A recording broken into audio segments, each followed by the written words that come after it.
Bom dia. Então, nós vamos continuar nossa disciplina. Hoje nós vamos estudar sobre refino de petróleo. Tá?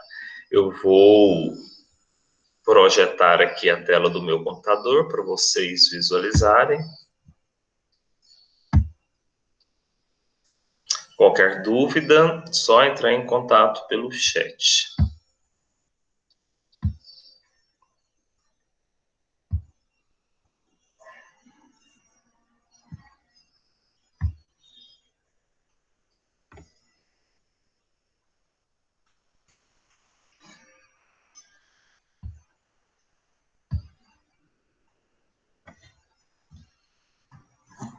Então, para o refino de petróleo, nós vamos estudar dois materiais que eu vou projetar para vocês. Esse primeiro é mais uma introdução, um aspecto geral, tá, sobre o refino de petróleo.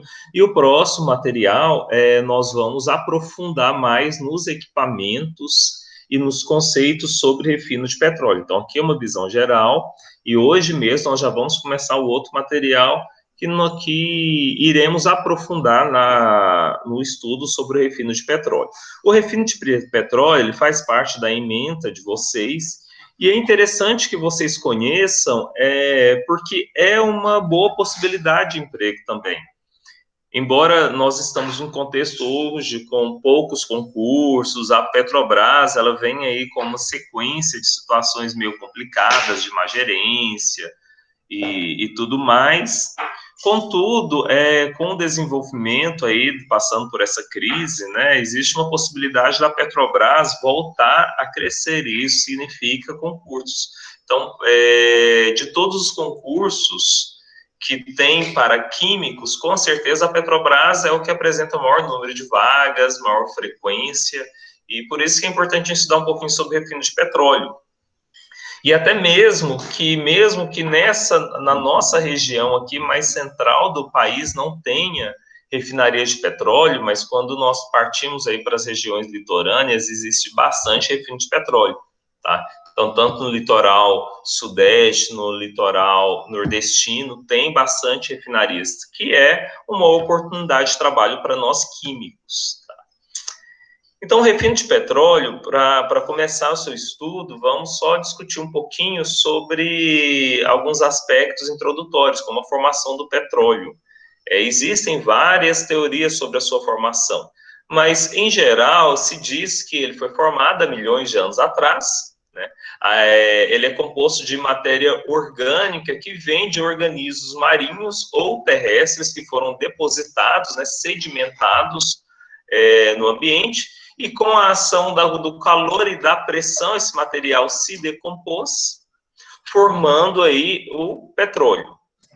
Então, como o resultado dessa decomposição, dessa degradação da matéria orgânica sob pressão e calor, nós vamos perceber que esse petróleo ele apresenta uma variação de composição e constituição bem diferentes de acordo com a região com que ele é formado.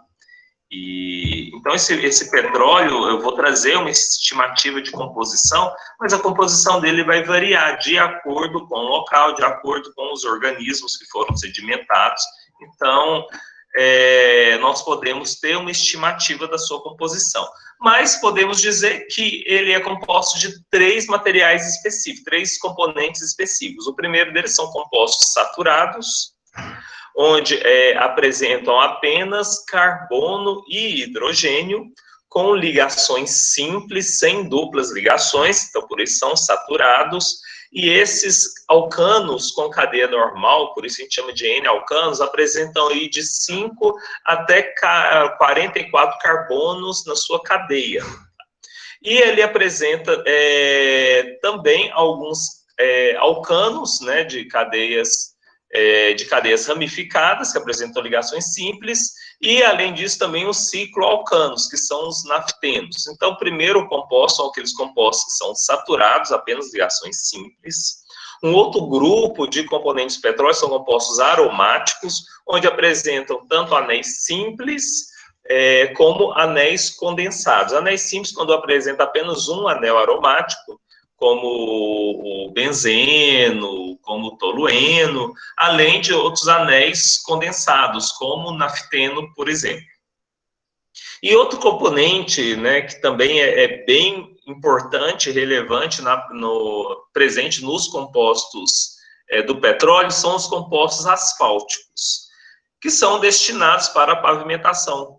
E esses compostos asfálticos, eles apresentam uma cadeia carbônica extensa com presença de heteroátomos, seja na forma de nitrogênio, oxigênio, enxofre. Então, nós podemos dizer que o petróleo ele tem principalmente esses três componentes.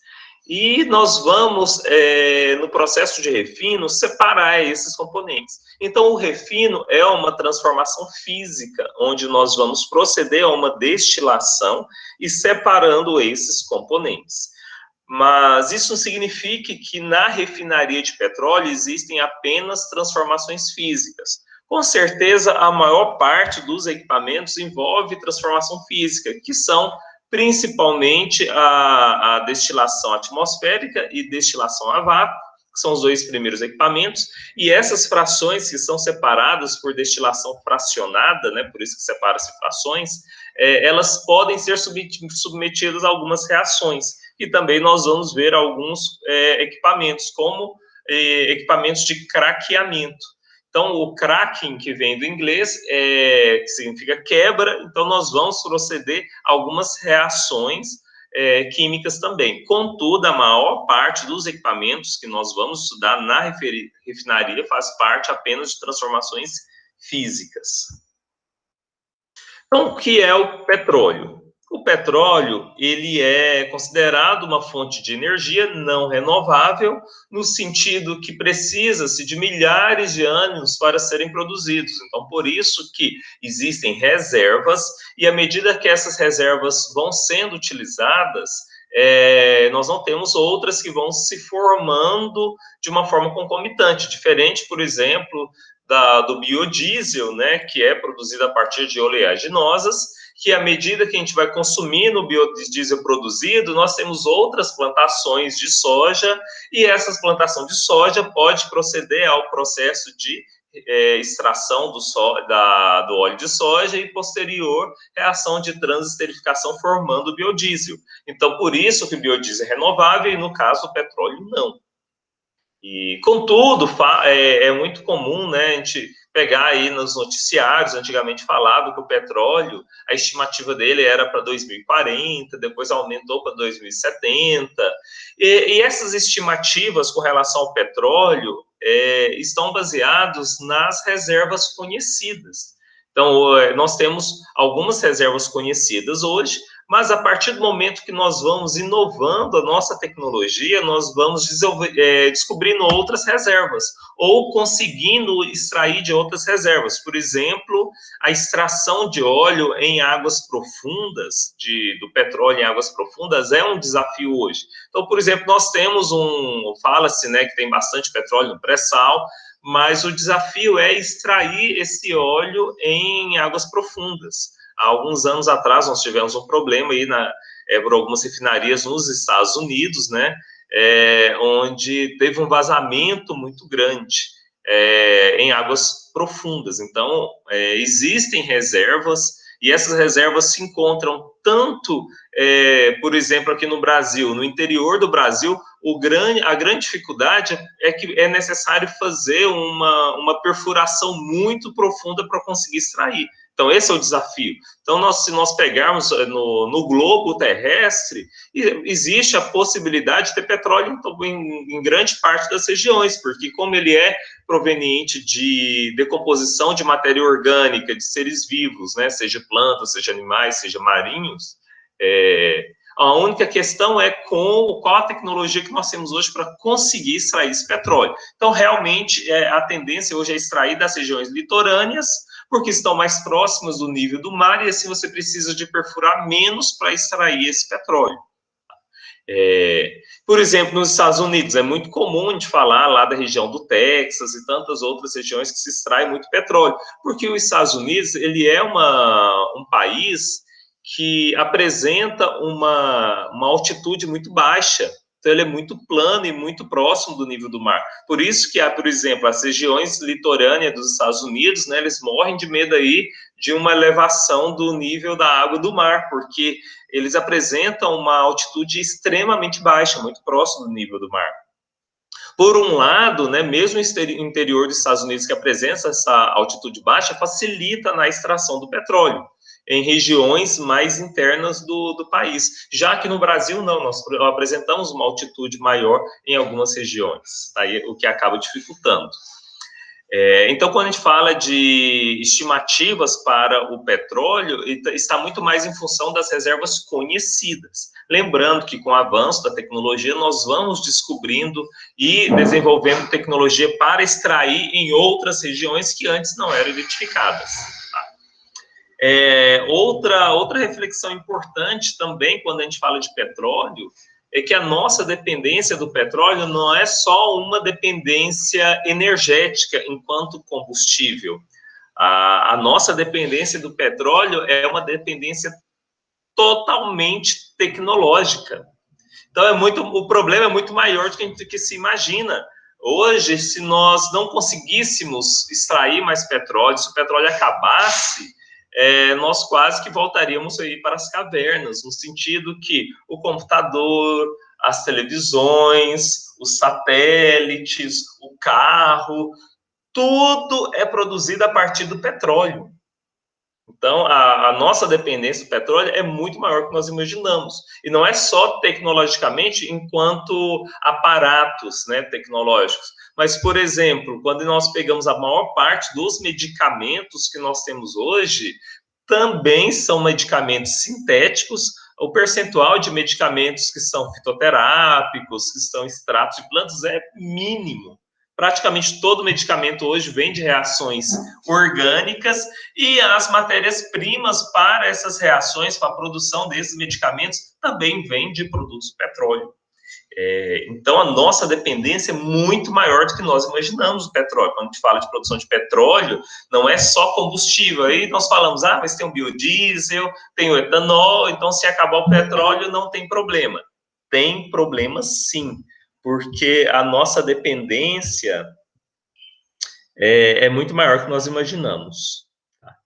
Pessoal, deixa só eu retirar aqui um pouquinho, um minutinho, para me permitir a entrada aqui da Eliette. Então, pessoal, a nossa dependência do petróleo é algo realmente assustadora, tá? Então, a gente precisa do petróleo aí para diversas outras aplicações.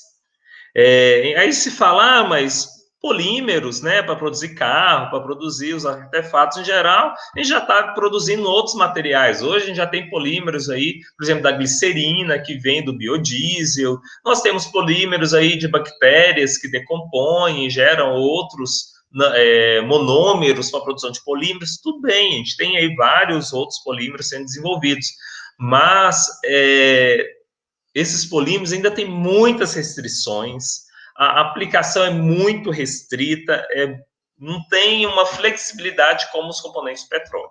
Então, a nossa dependência do petróleo é algo, assim, impressionante em todos os aspectos.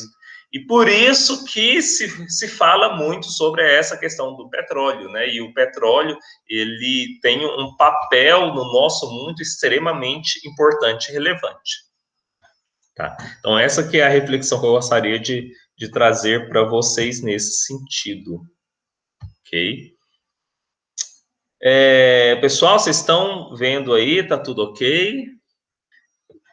Eu não sei porque no meu celular está travado. Vocês estão me ouvindo? Só aciona aí o microfone se vocês estiverem me ouvindo bem, se estiver tudo certo. Sim, professor, estamos ouvindo. Ah, ótimo. É engraçado, meu celular aqui travou, mas foi só então no celular. Deixa eu...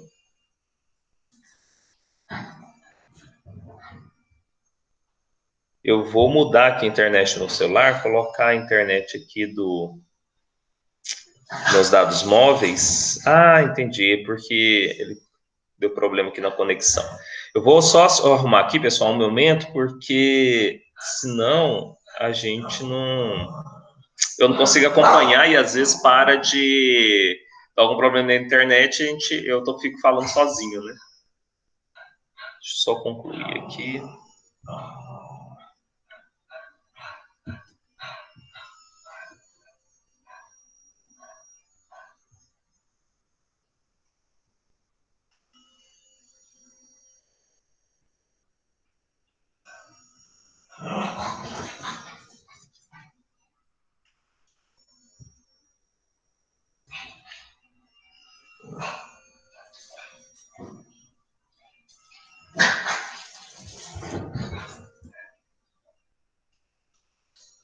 Ok.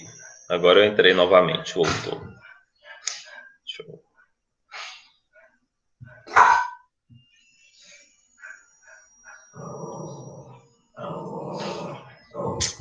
Então vamos lá, continuando. Então, o petróleo ele apresenta só um pouquinho, pessoal.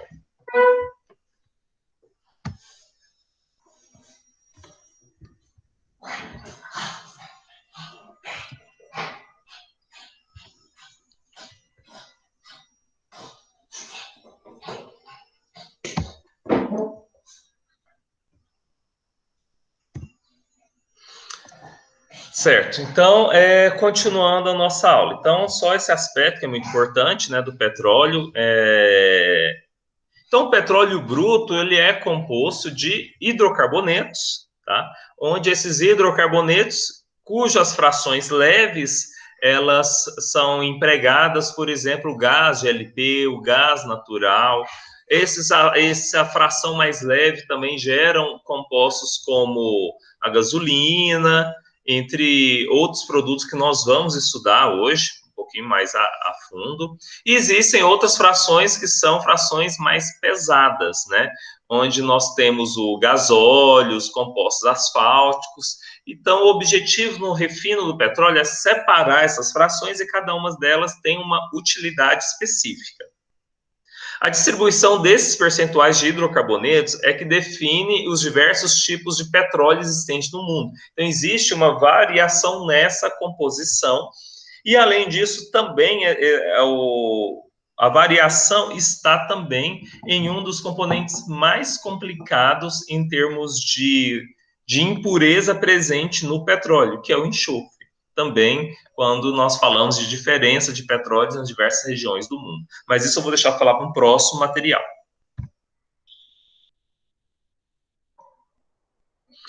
Então, hidrocarbonetos são compostos exclusivamente compostos de carbono e hidrogênio. O óleo cru, chamado mais adequadamente de petróleo bruto, é uma mistura complexa de vários componentes, sendo que a maior parte deles são hidrocarbonetos, com alguns contendo heteroátomo de oxigênio, nitrogênio ou enxofre.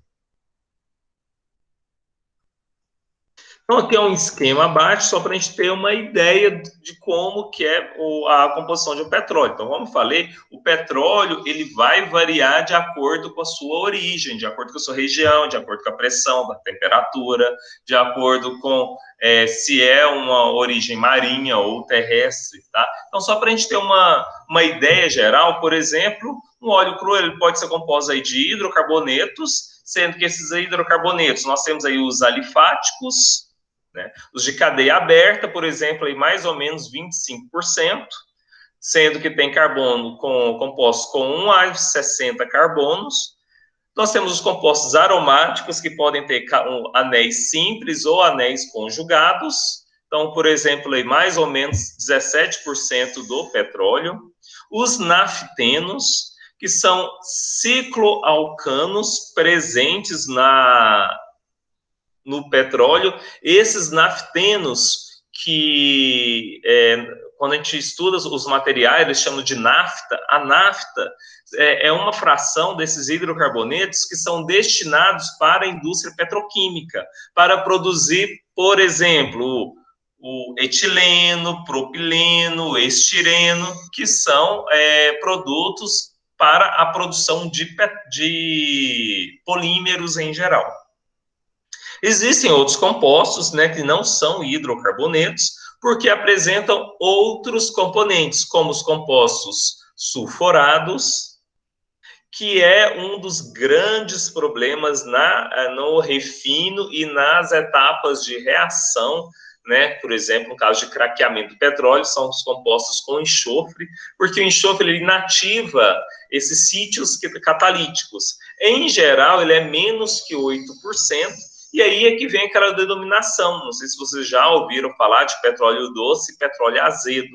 Então, petróleo azedo é quando são petróleos ácidos, que tem teor de enxofre muito alto. E petróleo doce é aquele que o teor de enxofre é baixo, ou seja, são petróleos melhores para serem utilizados. Tá? Também vou falar isso mais à frente. Existem os compostos nitrogenados, menos que 1%, e compostos oxigenados, menos que 3%. Esses compostos são os compostos asfálticos, destinados à pavimentação. E nós temos também alguns compostos que apresentam metais, que têm um teor bem inferior, são compostos metálicos.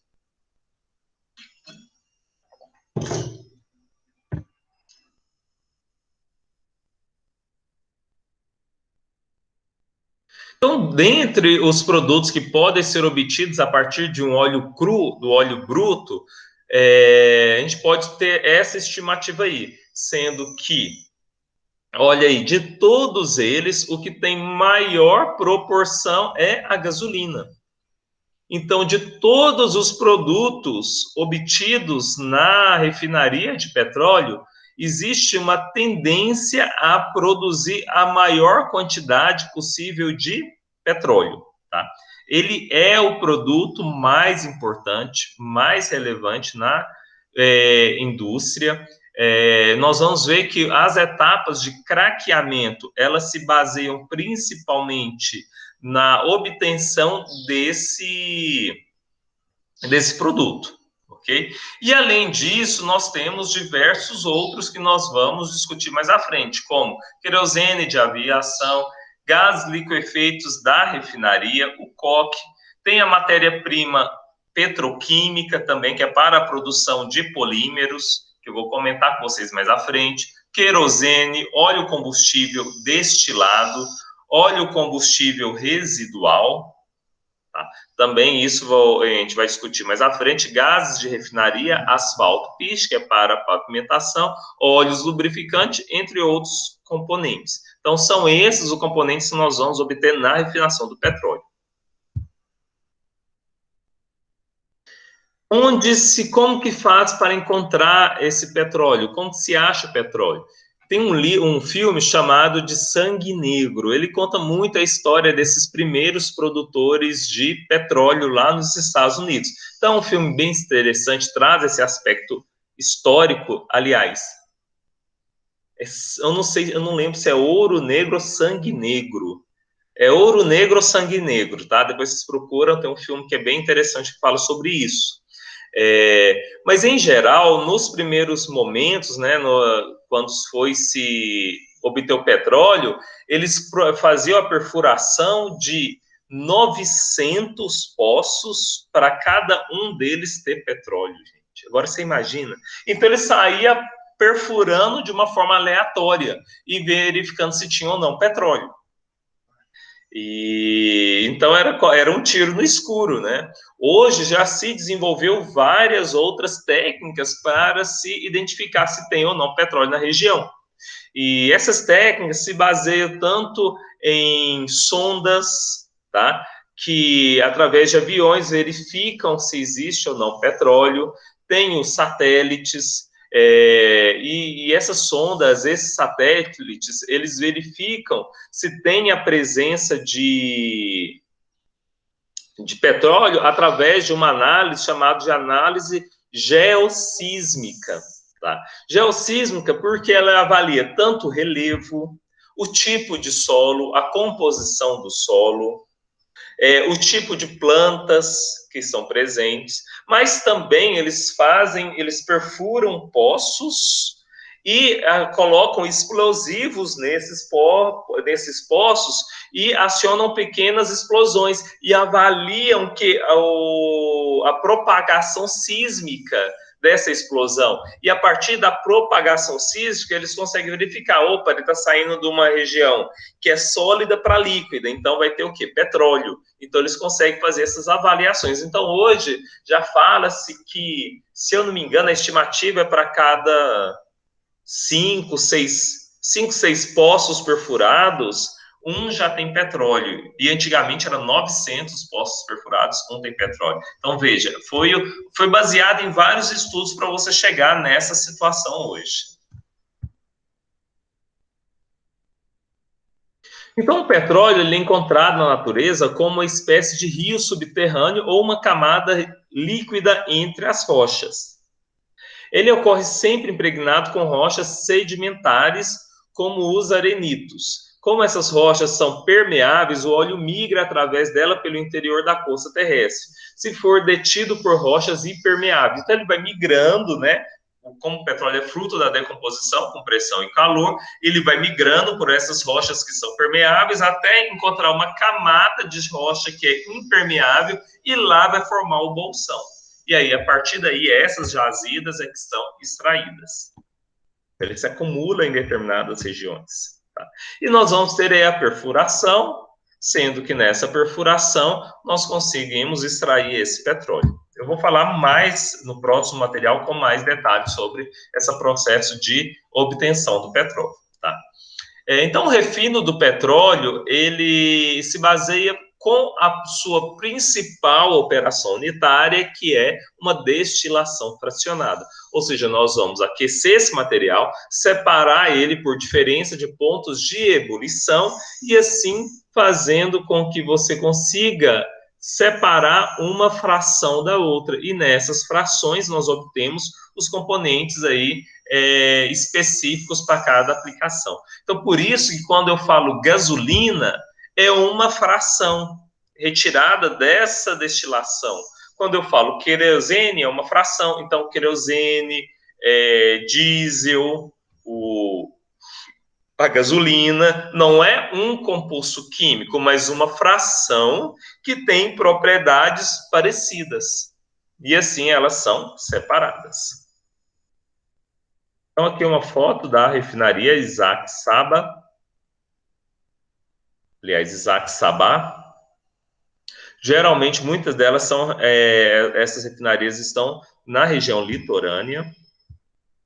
E uma unidade de processamento de gás natural. Então, o gás natural, ele tem apenas um carbono, é o metano. Esse metano, ele normalmente ele está junto com o petróleo cru. Então, existem as unidades onde separa esse gás metano, que é o gás natural, e ele vai ser utilizado como combustível para muitas indústrias.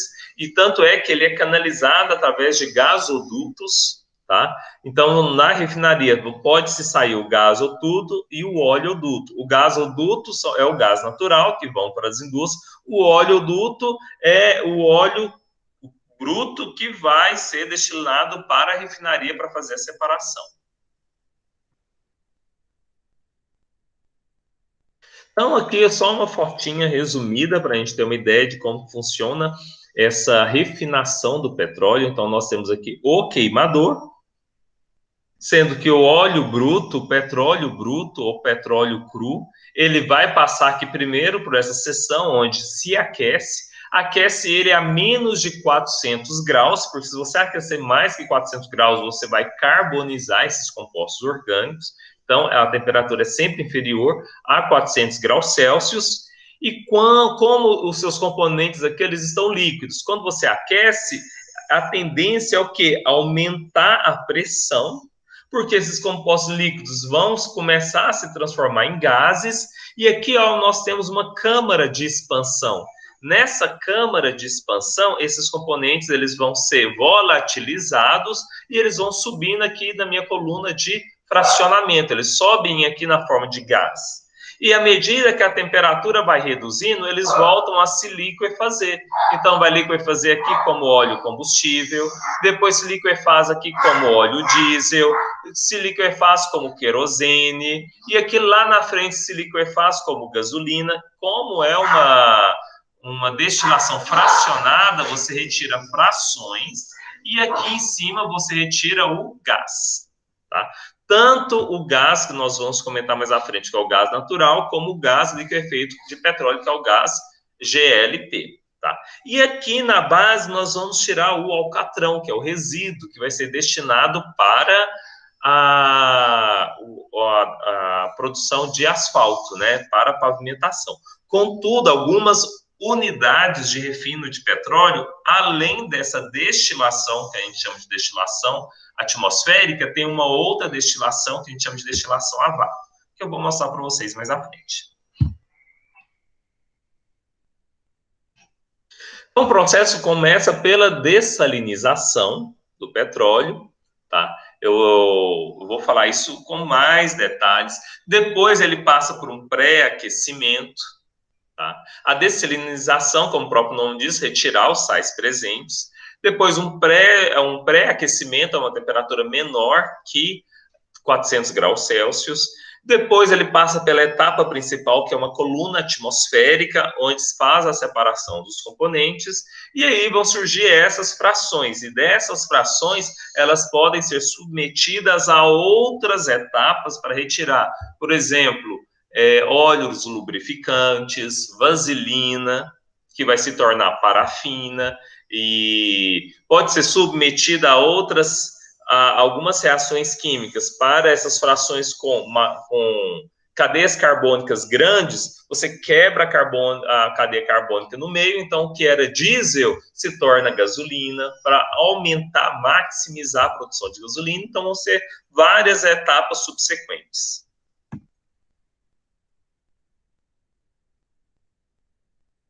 Então aqui um esquema um pouco maior da refinaria de petróleo. Então, esse produto, né, o petróleo cru, ele vai passar pela etapa de dessalinização, depois ele é aquecido. Aqui na torre de fracionamento, nós vamos retirar essas frações e veja que interessante, ó. Dentre essas frações, nós vamos ter a que estão mais embaixo, que vai ser retirado o asfalto e o betume, e que vai principalmente para a pavimentação.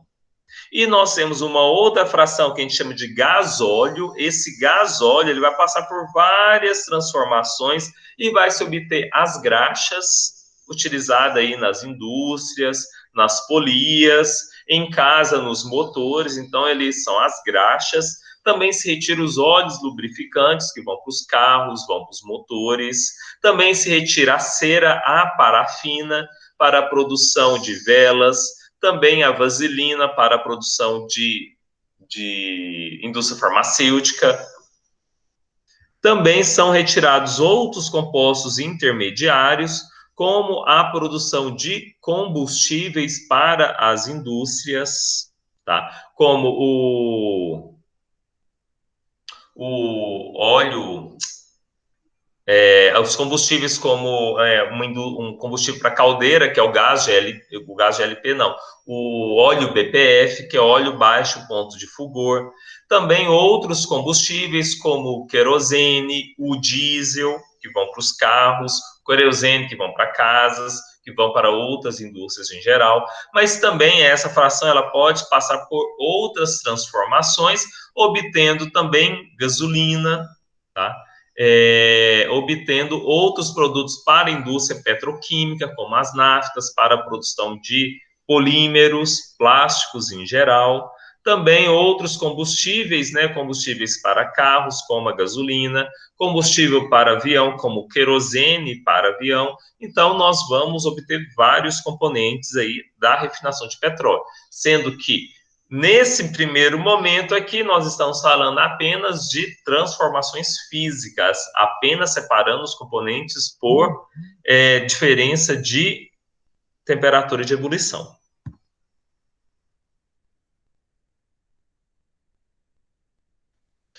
Sendo que desses, né, dando um destaque para a nafta, que é uma dessas frações retiradas na destilação do petróleo, e essa nafta ela vai para a indústria de primeira geração.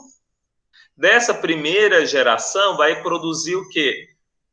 polímeros. Por exemplo, eu pego o etileno e formo polietileno, eu pego o estireno, formo poliestireno, né? Então, esses polímeros, eles são formados formando pequenos grânulos de polímero. Então, essa é a primeira, a indústria de primeira geração, apenas polimerizando. Não sei se alguém escolheu falar sobre produção de polímeros, mas entraria aqui nessa primeira geração.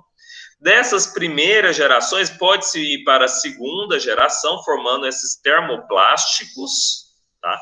Desses termoplásticos já vai formar esse polímero, essas resinas, e na terceira geração vai produzir já as vasilhinhas, o tanque do carro, as peças de carro, as peças de plásticos que a gente encontra em diversas outras indústrias, né? Para outras aplicações, por exemplo, carcaça para computador, para ar-condicionado e tantos outros materiais.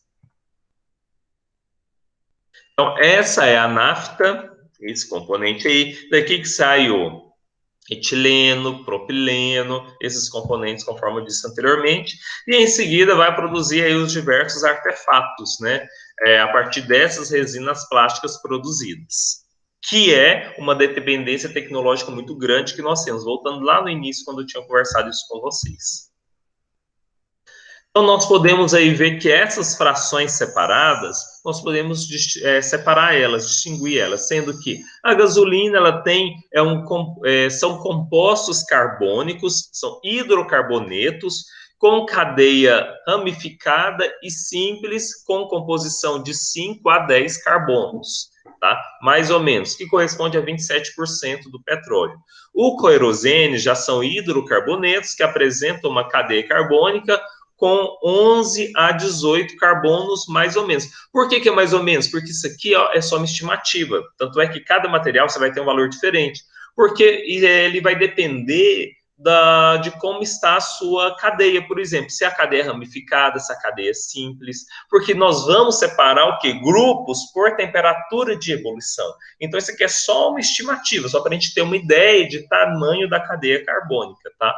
O diesel é 14 a 18 carbonos na sua cadeia, por isso que ele está esse intermediário, porque o que vai depender da sua separação é a sua propriedade de temperatura. Então, vai pegar um grupo de componentes, não é um composto químico específico isolado.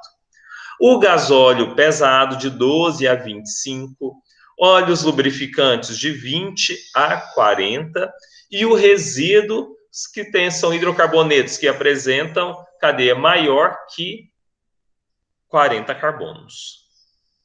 E aqui os percentuais.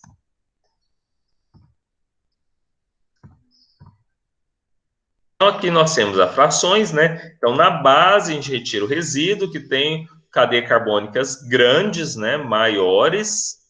O gasóleo, 15 a 18%. Querosene, 12 a 15%. Nafta pesada, que pode ser produzido o diesel, por exemplo, C8, de 8 a 12, a nafta leve, que é produto que pode ser obtido tanto essa fração que vai para a indústria petroquímica, também a gasolina retirada nessa fração, tá? Aí aqui nós temos os pontos de ebulição também, por exemplo, a nafta pesada de 90 a 200 graus Celsius, a nafta leve de 10 a 90 graus Celsius, e o gás GLP e o gás natural retiram-se aqui no topo, que tem uma temperatura, um ponto de ebulição que é menor que 10 graus Celsius, tá? Então, aqui é só para a gente ter uma visão geral dessas frações. Então, esse material é uma visão geral, tá? Nós vamos aprofundar o nosso estudo agora nesse próximo material.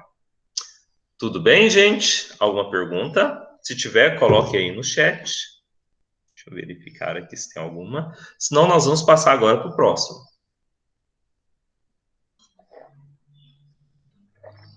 Então, esse próximo material é que a gente vai discutir isso tudo com maior profundidade, tá? Aqui é uma visão mais geral. Eu vou colocar para vocês lá no grupo esses dois materiais.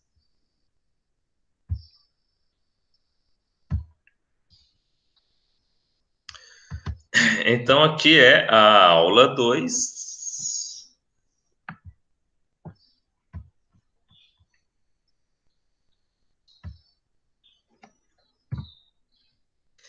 onde nós vamos aprofundar um pouco dessa introdução que foi dada na primeira aula, tá? E então nós vamos, como eu falei anteriormente, né, a aula sobre petróleo é hoje, é amanhã, amanhã a gente finaliza essa parte de petróleo, ok? E petróleos, vocês vão encontrar muitos materiais na internet. Talvez de todas as indústrias, a indústria que mais se encontra material é esta. E como eu falei anteriormente, para a preparação do seminário de vocês, a dica é, se vocês não encontrarem muitos materiais, vocês podem pesquisar em dissertações e teses, tá?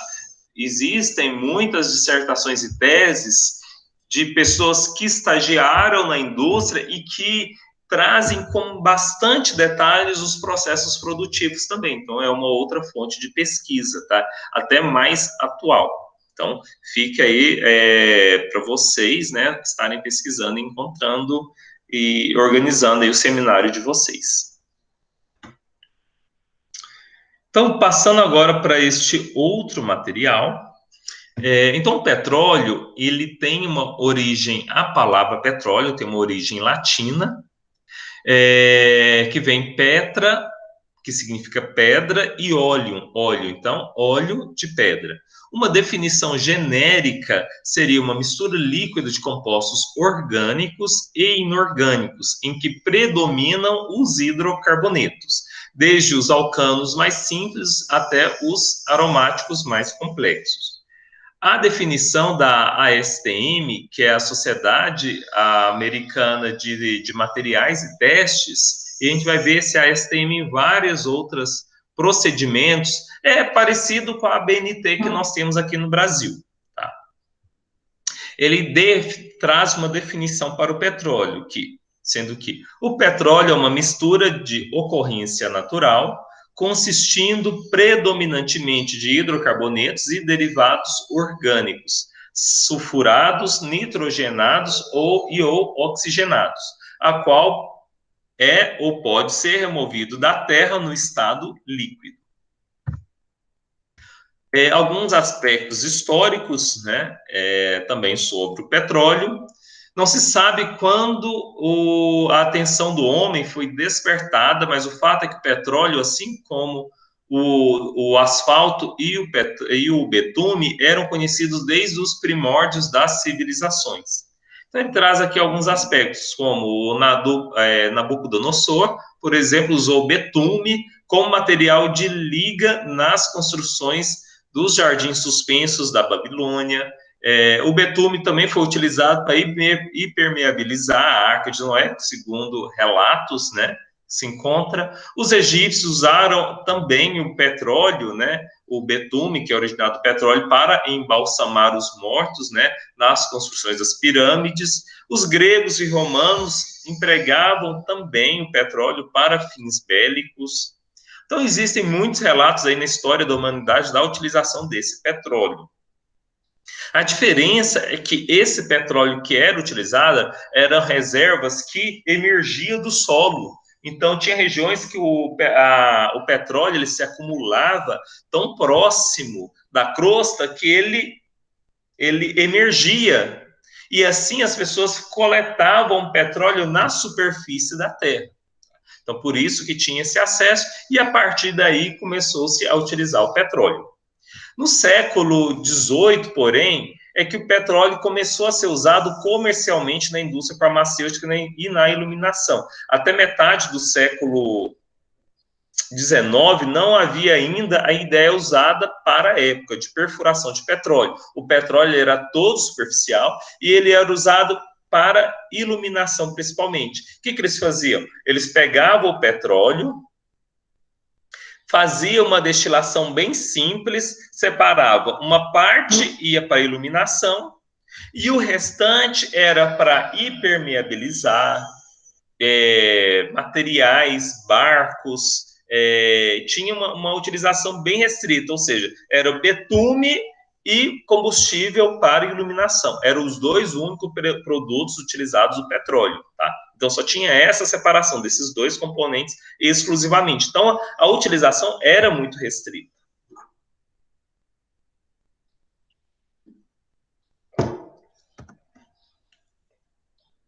As primeiras tentativas com relação ao uso, né, e a perfuração do petróleo aconteceram nos Estados Unidos com Drake. Então, esse filme ele fala muito da história do Drake, que enfrentou diversas dificuldades técnicas após meses de perfuração. Drake encontra petróleo no dia 27 de agosto de 1859. Após 5 anos, achava-se constituído nos Estados Unidos nada menos que 543 companhias entregues ao novo e redoso ramo da atividade de exploração do petróleo. Então, o filme fala exatamente dessa época. Então, é bem interessante. Quem tiver disponibilidade aí, procura ele. Eu não sei se tem no YouTube, tá? Mas depois você procura. Se eu não me engano, é Sangue Negro. Ou é Sangue Negro. Deixa eu olhar aqui, eu fiquei até curioso. Mas você encontra aqui na internet, eu não sei se é Diamante Negro. Diamante Negro ou chocolate, né, gente? Vamos ver se eu encontro aqui na internet. Mas eu acho que é Sangue Negro mesmo.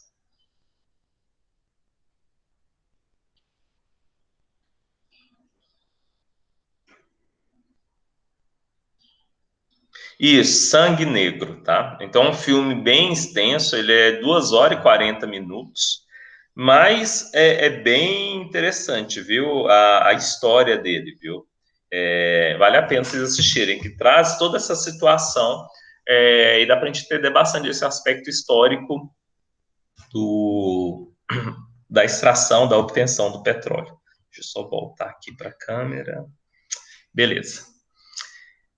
Então, na Europa, paralelamente a essa fase de Drake nos Estados Unidos, desenvolveu-se uma reduzida indústria de petróleo que sofreu a dura competição do carvão, porque na Europa utilizava muito carvão mineral, lignita, turfa e alcatrão. Então, tinha outras fontes energéticas que acabou não desenvolvendo muito. E por isso que nos Estados Unidos é que realmente teve uma expansão. Porque até então a utilização do petróleo era muito restrita, né? Era só iluminação e o betume para aplicações diversas. Naquela época, as zonas urbanas usavam velas de cera, lâmpadas de óleo de baleia e iluminação por gás e carvão. Enquanto isso, a população rural não dispunha de iluminação noturna, despertando com sol e dormindo com escurecer. Então, a utilização era muito restrita. E esse carvão que ele está falando aqui é carvão mineral.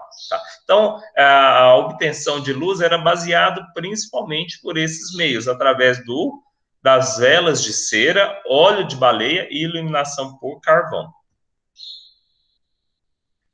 Então, partindo aí para a caracterização do petróleo, né? O petróleo apresenta uma composição, mas essa composição é só uma estimativa, porque ela varia de região para região. Então, por exemplo, o petróleo ele tem uma composição aí de carbono, que é a composição principal, a percentagem dele em peso é 84 a 87% do petróleo é carbono. Hidrogênio, 11 a 14%, enxofre, 0,06 a 9%, que é um composto, que é um problema para o petróleo. Nitrogênio, de 0,11 a 1,7, oxigênio, em torno de 0,5, e metais, de 0,3 a menos. Então, aqui é só uma estimativa, né? Lembrando que ele vai variar de acordo com a região, de acordo com o material, de acordo com a profundidade. Então, os hidrocarbonetos, nós podemos dividir eles, né, também em 3 categorias, sendo que os hidrocarbonetos, eles podem ser divididos em hidrocarbonetos gasosos, né, de 1 a 4 carbonos, sendo 1 carbono é o metano, que é o gás natural, de 3 a 4 carbono, nós chamamos de gás GLP. Tá? Então, esse gás GLP, que é gás liquefeito de petróleo, é o propano, butano, principalmente propano e butano. Tá? Então, esses hidrocarbonetos, eles são gasosos, e tem já os hidrocarbonetos líquidos, que inclui as frações com gasolina, diesel, querosene, nafta. E nós temos os hidrocarbonetos que são sólidos à temperatura ambiente, que vão ser destinados à produção de parafina, de graxa e compostos asfálticos para a pavimentação. Então, a impureza do petróleo, como eu falei anteriormente, são esses compostos sulfurados, sendo que a concentração média em peso é 0,65.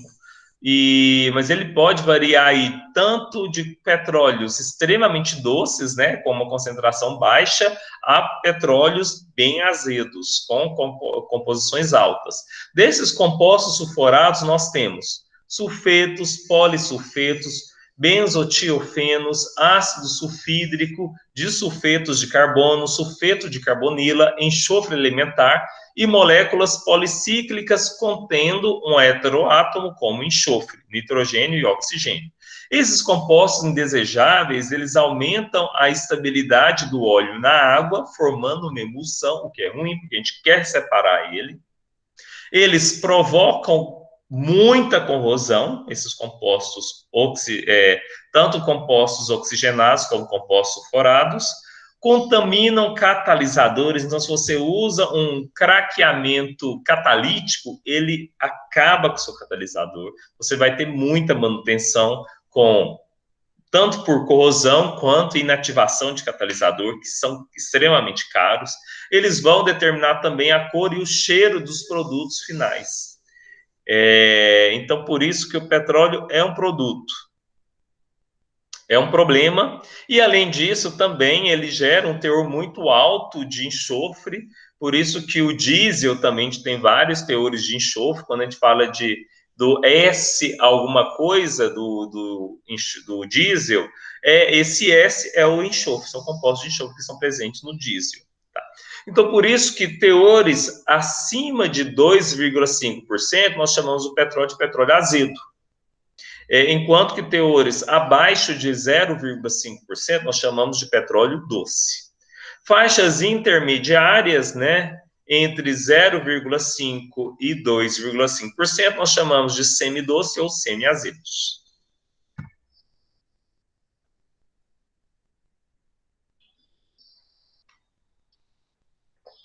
Então, os parâmetros de caracterização, né, do petróleo, nós podemos verificar aí que eles vão produzir tanto combustíveis, então, por exemplo, como gasolina, né, como combustível automotivo, o óleo diesel também para motores de combustão pesada, óleo combustível, como os óleos BPF, que vai para a indústria naval, geração de eletricidade, que é o óleo BPF, é baixo ponto de fulgor.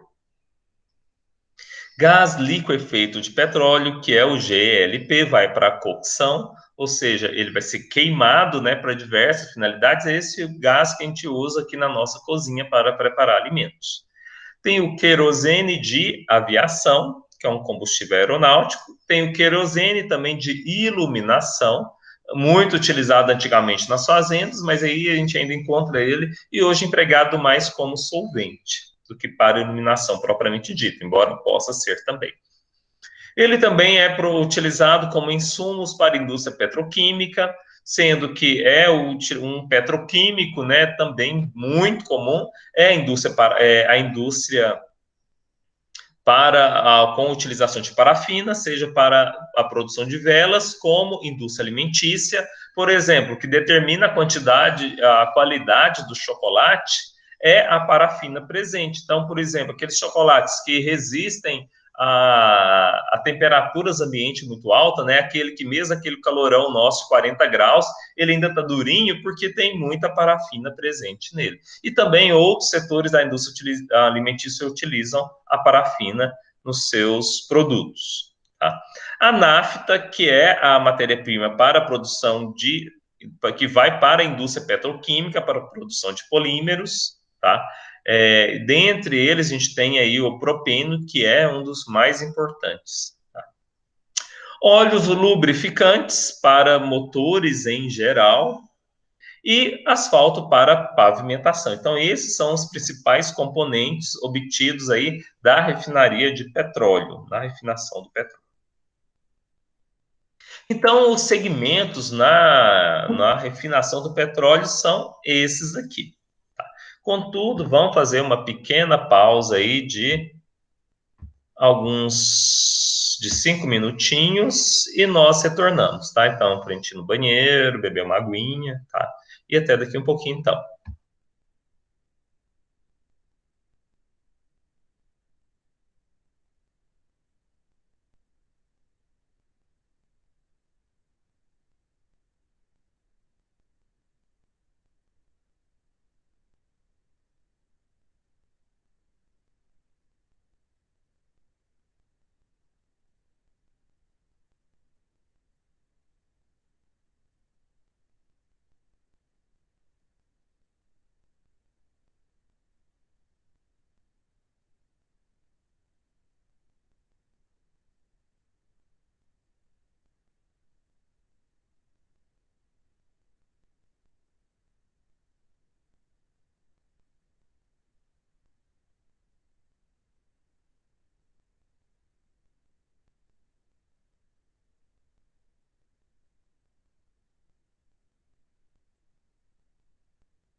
Pessoal, vamos retornar. Então, deixa eu pegar aqui. Vou voltar a apresentar.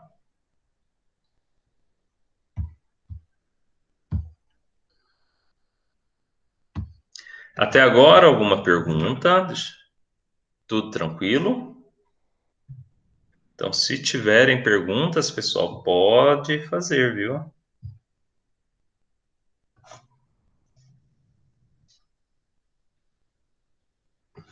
Então, vamos retornar aqui à apresentação.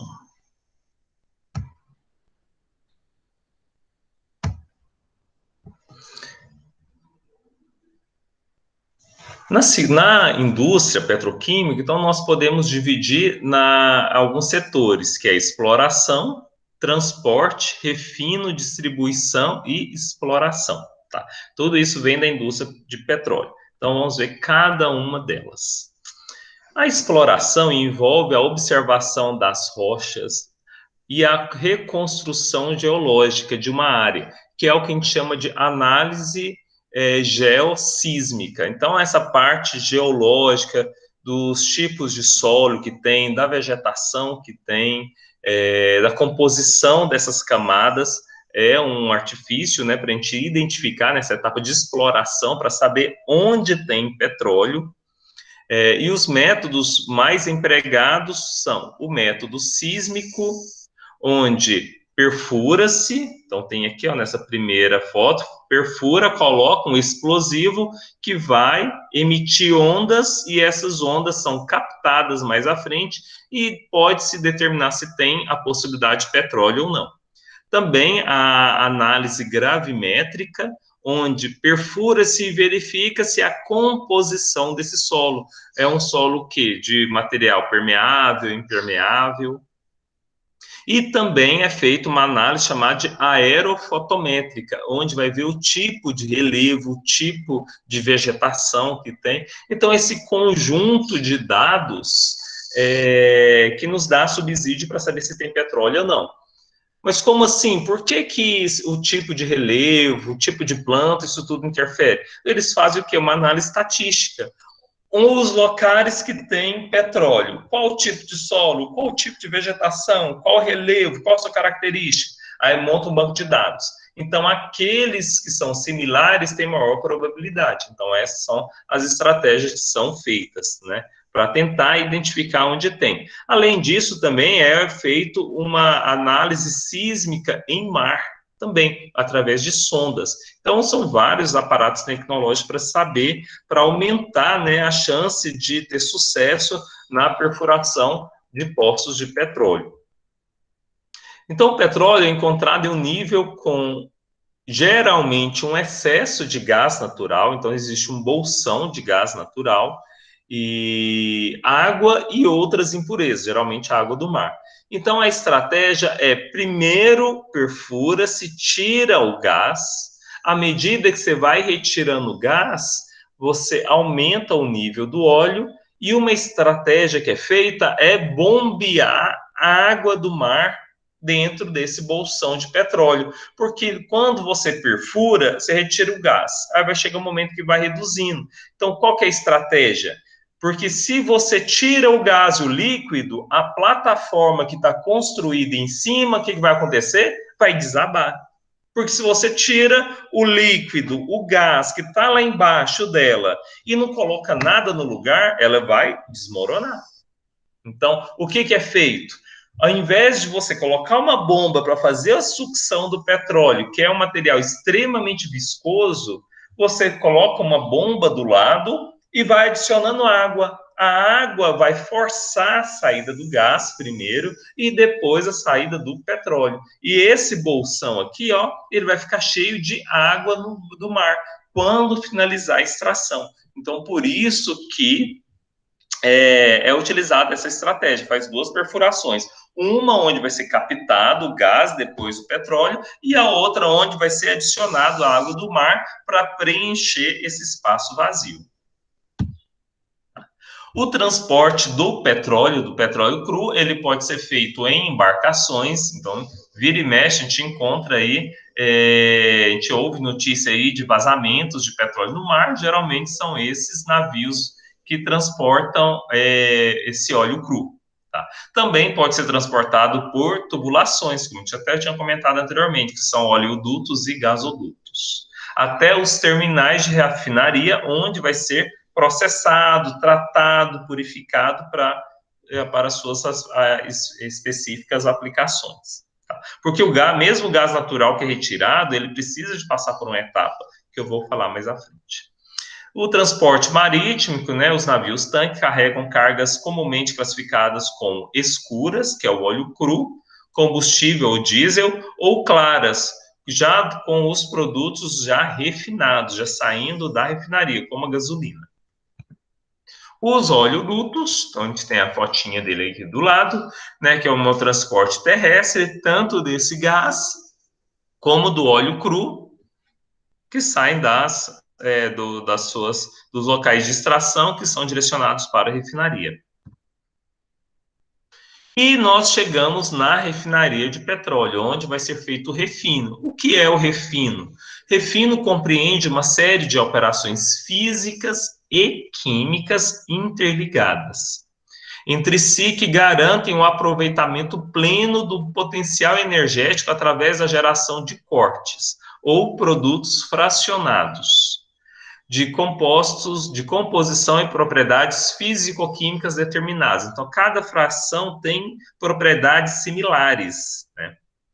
Refinar petróleo é, portanto, separar suas frações e processá-las, transformando em produtos de grande utilidade, sendo que a maior parte são transformações físicas e algumas transformações químicas, onde nós podemos ter reações, por exemplo, de craqueamento, de quebra ou de rearranjo químico, como uma alquilação, né, promovendo uma ramificação no nosso material, que é, por exemplo, uma estratégia utilizada para produzir a gasolina de maior octanagem.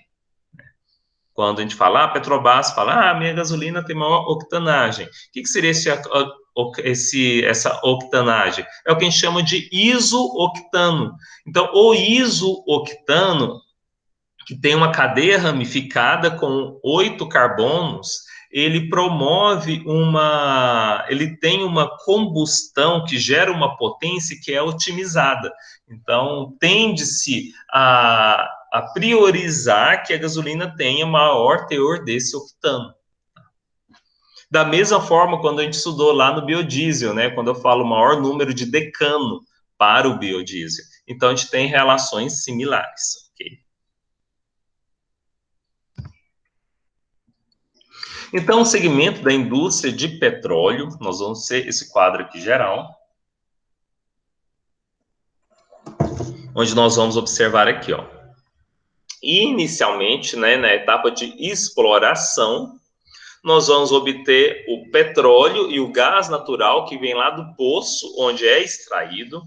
Desse poço que é extraído, ele vai ser transportado até a refinaria de petróleo e na refinaria de petróleo, que já é a etapa de explotação. Tá? Nessa etapa, nós vamos separar o gás natural úmido do óleo bruto que vai para a refinaria. Então, esse gás natural bruto e esse gás natural úmido, né, porque tem umidade, ainda ele é carregado com umidade, ele vai para uma unidade de processamento de gás natural, onde ele vai ser seco, retirado essa umidade, e quando é retirada essa umidade dele, nós vamos ter o gás natural seco. Aí sim ele é canalizado e direcionado para os consumidores. E é interessante que tem um gasoduto que permeia o litoral brasileiro. E uma indústria que funciona com gás natural, ele tem inúmeras vantagens, tá, o gás natural. O gás natural, ele é mais barato que os outros combustíveis. Então, a caldeira, como a gente está estudando lá em operações unitárias, ela utiliza vários tipos de combustíveis para gerar calor, sendo que o gás natural, de todos eles, é a fonte mais limpa e mais barata. Mas, contudo, você tem que ter o gasoduto passando próximo, né, para ter esse gás disponível. E foi até por isso que o Brasil entrou em desacordo, né, com a Venezuela um tempo atrás por conta desse gás natural que industrialmente é ótimo, mas nós que estamos localizados na região central já não temos esse privilégio. Na verdade, já existiram vários aí projetos, né, de alguns deputados querendo trazer esse gás natural para a região central do Brasil, incluindo Goiás e Tocantins. Mas, contudo, ainda não é viável. Por isso que nós utilizamos combustível apenas do óleo BPF, né? E não o gás natural. A gente não tem ele aqui disponível.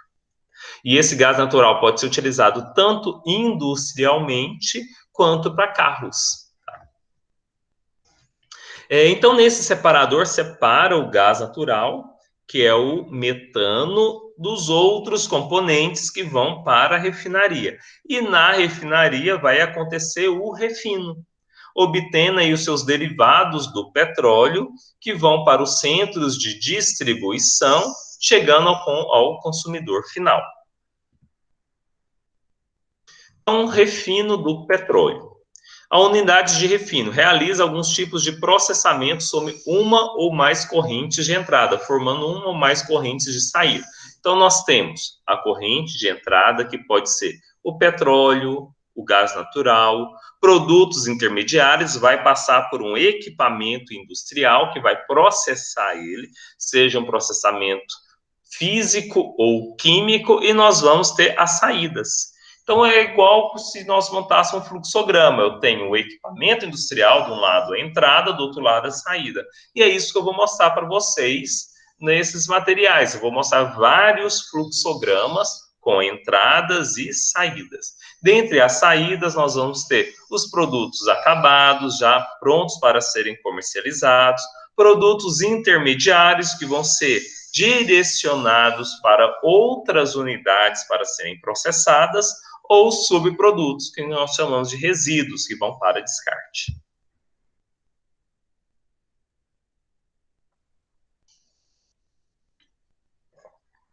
Então, nós estudaremos hoje e amanhã alguns processos, que são processos de separação, processos de conversão. Quando eu falo conversão, é conversão química, processos de tratamento e processos auxiliares. Então, esses são os 4 principais tipos de processos que nós vamos estudar hoje e amanhã sobre o petróleo, sobre refinação de petróleo. Tá? Dentre esses processos de separação, né, que é o primeiro aqui, ó, que nós vamos estudar, né, começando hoje. Então, dos processos de separação, nós vamos estudar primeiro a destilação atmosférica, que é onde o petróleo cru vai ter a sua destinação, ela vai passar por uma destilação, tá? Depois, esse resíduo da destilação atmosférica vai para uma unidade de destilação a vácuo, e aí nós vamos ter várias saídas, né? Dessas saídas, nós vamos fazer uma desasfaltação a propano, ou seja, retirar o asfalto presente utilizando o solvente propano. Depois, nós vamos fazer uma desaromatização a furfural. Então, furfural é o solvente, tá? Onde nós vamos retirar os compostos aromáticos, que vão ter uma outra destinação, e esses compostos aromáticos, que é uma mistura de compostos, ele é como se fosse um rejeito. E quando nós falamos de gasolina adulterada, uma das adulterações é a utilização desse solvente, que é retirado nessa etapa de desaromatização, que é um solvente, é um resíduo muito barato, que a indústria não sabe o que faz com ele, aí compra-se e mistura gasolina, e que gera vários problemas aí para os carros, tá? De forma ilegal, é claro, né? E a desoleificação, onde nós vamos retirar óleos lubrificantes, tá? A desparafinação, nós vamos retirar a parafina presente, utilizando o metil isobutilcetona, que é um tipo de solvente, tá? Em seguida, nós temos a extração de aromáticos, e a adsorção de parafinos lineares. Então, esse é o primeiro grupo de equipamentos, cada um deles vai ter um fluxograma diferente a respeito do refino do petróleo. Então, vamos começar aí com a base, né, que é a destilação da gasolina. Então, o processo de separação, chamado de destilação, a destilação é um processo básico de separação do petróleo que consiste na vaporização e posterior condensação dos componentes do petróleo e do óleo cru, desses hidrocarbonetos e impurezas, devido à ação da temperatura e pressão. As unidades de destilação, elas sempre existem, independente de qual seja o esquema de refino, porque é a base do refino, é o principal processo. Das etapas de destilação, vamos ter algumas específicas e vai se basear de acordo com o que tem de interesse. Tá? Por exemplo, aqui nós temos uma destilação. Nessa destilação, nós temos como finalidade obter principalmente gás combustível, gás liquefeito do petróleo, nafta, querosene, gasóleo atmosférico, que é o óleo diesel, gasóleo de vácuo, que são resíduos que podem ser processados, tá, para a obtenção de outros componentes, como parafina, como óleos lubrificantes, tá? Então, é esse esquema aqui, ó. Essa fotinha não tá tão boa, não sei se vocês estão conseguindo enxergar bem, mas aqui o óleo bruto vem para a unidade de destilação atmosférica, retira aqui em cima essas frações específicas e aqui embaixo nós temos um resíduo que vai para a destilação a vácuo. Então, vamos lá, cada uma desses componentes da destilação.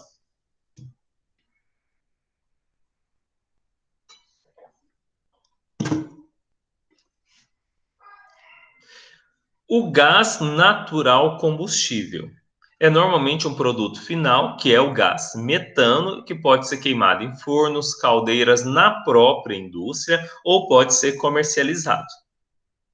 O gás liquefeito de petróleo, que é o gás GLP, que pode ser um produto final destinado ao armazenamento em tanques esféricos ou pode ser um produto intermediário, ou seja, ele pode ser matéria-prima para outros processos, para produzir outros componentes, como, por exemplo, a gasolina de alta octanagem. Ele é utilizado o gás liquefeito de petróleo. Também existem outros processos, que eu vou comentar mais à frente. As naftas podem ser destinos idênticos ao gás GLP, segundo a sua utilização. Então, você pode utilizar essa fração que é a nafta para várias finalidades. Ela pode ser armazenada como produto final, que vai ser comercializado para a indústria petroquímica, para a produção de polietileno, estireno. Tá? Ela pode ser também, passar por alguns processos reativos e produzir gasolina, por exemplo, uma reforma catalítica, né, obtendo a gasolina com maior octanagem, que eu tinha falado anteriormente. Então, são várias as utilizações dessa nafta. O querosene pode ser também um produto final, já sendo comercializado enquanto combustível para motores de combustão pesada.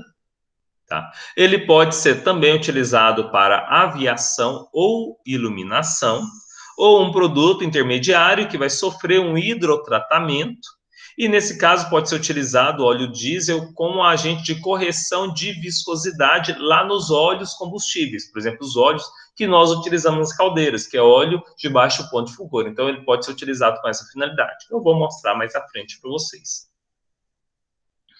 Os gasóleos atmosféricos, eles podem ser obtidos como produtos finais, tá?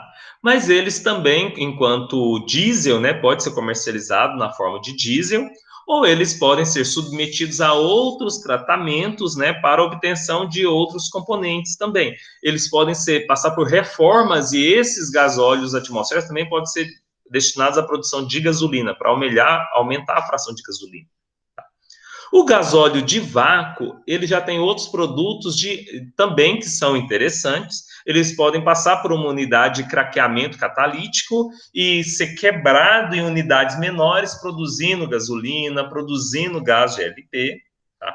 Ou ele pode também passar por outras frações para ser extraído óleos lubrificantes, parafina e outros componentes, que é o que eu vou mostrar para vocês, começando hoje, terminando amanhã.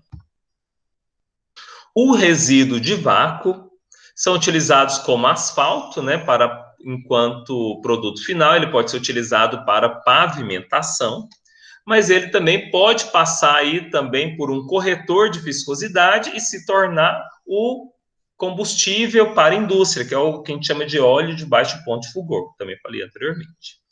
Os investimentos de implantação de uma unidade de destilação completa está na faixa de 150 a 250 milhões de dólares, conforme a sua capacidade.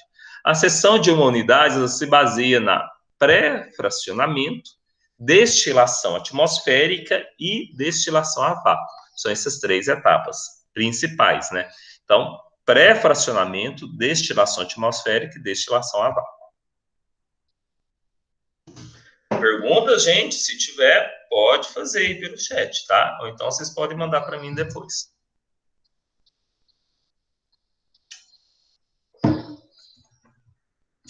A destilação. A destilação é o processo, é uma transformação física, é a mais importante na refinação de petróleo. Como que funciona a destilação fracionada? A destilação simples, você pega o seu material, aquece, separa os compostos voláteis, que são condensados, pronto, muito simples. Nesse caso, é uma destilação fracionada. Então, tem uma torre de fracionamento.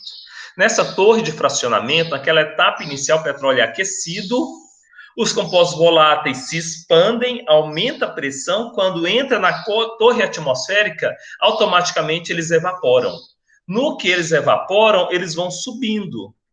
No que ele sobe, os compostos aqui, ó, nessa etapa que já tem uma temperatura menor, ele se condensa e é retirada essa fração. Aí eles sobem novamente por esse tipo de separador que chamado do tipo cogumelo, onde os gases sobem e aqueles que a essa temperatura podem se condensar, e aqui em cima se condensam novamente. Essa fração condensada nessa região aqui, ó, o que é condensado, ele desce por aqui e aqui você tira uma fração. O que permanece vapor sobe para ser condensado em outra região, tá? E o líquido é separado. E os vapores vão subindo e na região que corresponde à sua condensação, ele condensa, é separado. O restante vai subindo. Por isso que a gente tem várias frações, e assim a gente chama de torre de fracionamento.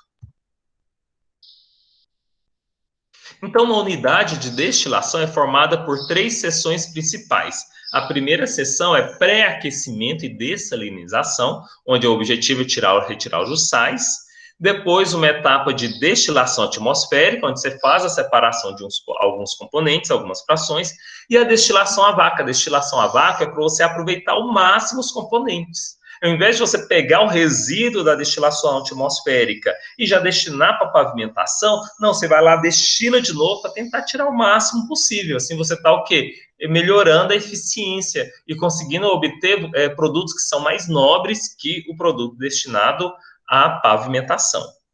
A unidade pode conter 1, 2 ou 3 estágios de operação, tá? Então, não são todas que contêm os 3. Ela pode ter só uma etapa, 2 ou 3. Isso vai depender do meu sistema. Então, vamos pegar aqui um exemplo. Tá? Então, aqui já é um fluxograma, onde o meu material ele passa aqui pela etapa de dessalinização. Deixa eu só confirmar uma coisa aqui. Ah, tá, eu vou falar mais na frente. Tá. Então, eu não vou dar tantos detalhes. Então, na etapa aqui de dessalinização, tá, que eu vou falar mais à frente, que é onde se adiciona água, aquece, os sais eles saem do petróleo e vão para a água, depois você retira a água, então tem a etapa de dessalinização, onde retira os sais, depois ele vem para um pré-flash. Esse pré-flash, ele vai fazer o quê?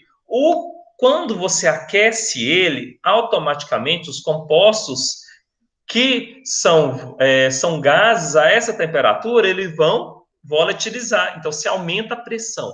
Quando você vem para essa outra região, que é uma região de expansão, o gás GLP, que é propano e butano que estavam presentes, vão ser volatilizados, então eles saem aqui pela parte superior do equipamento, enquanto que o óleo cru, ele vai para a parte inferior. E aqui na parte inferior, ele desce para a destilação atmosférica. Mas vamos voltar aqui para a parte superior. Então, desse pré-flash, ele vem para uma etapa de estabilização, onde o gás GLP é retirado pela parte superior e os outros componentes que volatilizaram, que é a nafta leve, que é a gasolina, ele permanece aqui líquido, você separou esse, o gás GLP está gasoso, a gasolina está líquida, vem para uma outra fracionamento, onde você retira a nafta leve, que vai para a indústria petroquímica, para produzir etileno, estireno, propileno,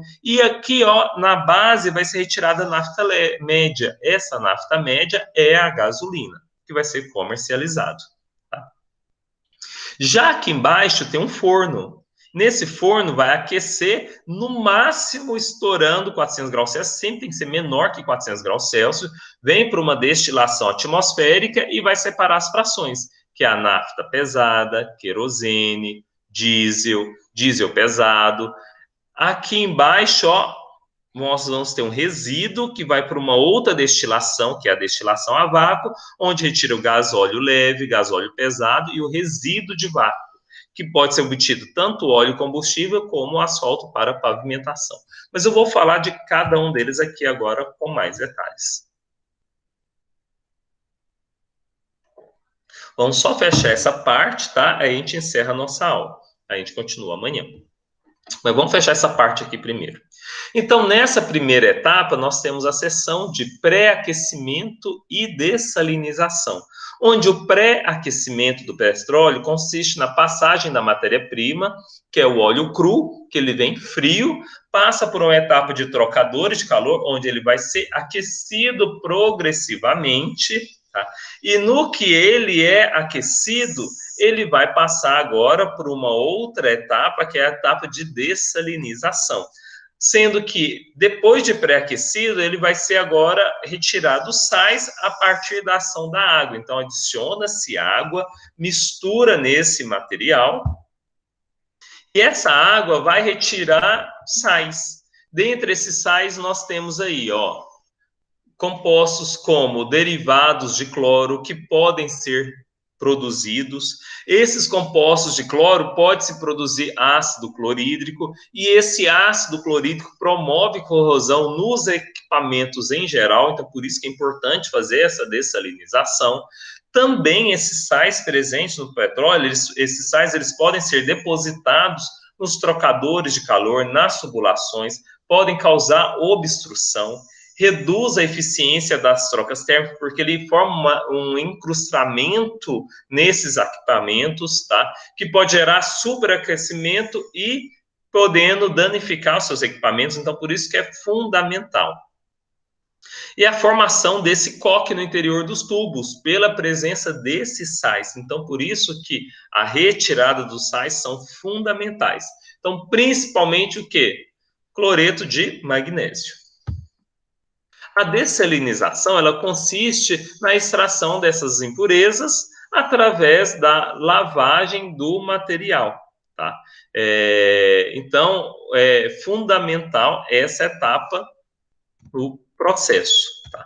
Então, como que ele é feito? A dessalinização é feita a partir da adição de água, uma fração de água corrente no processo, onde tem uma agitação, essa água por afinidade química, os sais vão ser incorporados à fase gasosa, à fase aquosa. Então, essa fase aquosa, contendo os sais, são sedimentados, separa-se o material, e para agilizar o processo de separação, é igual quando você mistura óleo e água. Se você agitar, forma uma emulsão. Então, você precisa de fazer a separação. Então, para ter esse processo de separação, que a gente chama de coalescência, para essa emulsão se desestabilizar e assim separar a fase oleosa da fase aquosa, nós utilizamos um campo elétrico com alta voltagem, assim você separa as fases. Depois que elas são separadas, você retira a fase oleosa e esse corte com a fase oleosa vai para a próxima etapa, que é a etapa de fracionamento, onde pode ser retirado, né, a gasolina e o GLP, que já são separados, que é uma opção. E essa fase, né, como eu mostrei anteriormente, vai para a destilação. Aqui eu tenho o desenho, mais ou menos, de como seria essa torre de destilação atmosférica com as suas frações. E aqui vão ser separadas cada um dos componentes, tá? Mas a destilação atmosférica, eu vou deixar para a gente estudar ela amanhã, ok? Então, amanhã a gente inicia destilação atmosférica. Pessoal, alguma pergunta? Se não tiver, nós vamos finalizar a nossa aula, ok? Vou encerrar aqui a gravação.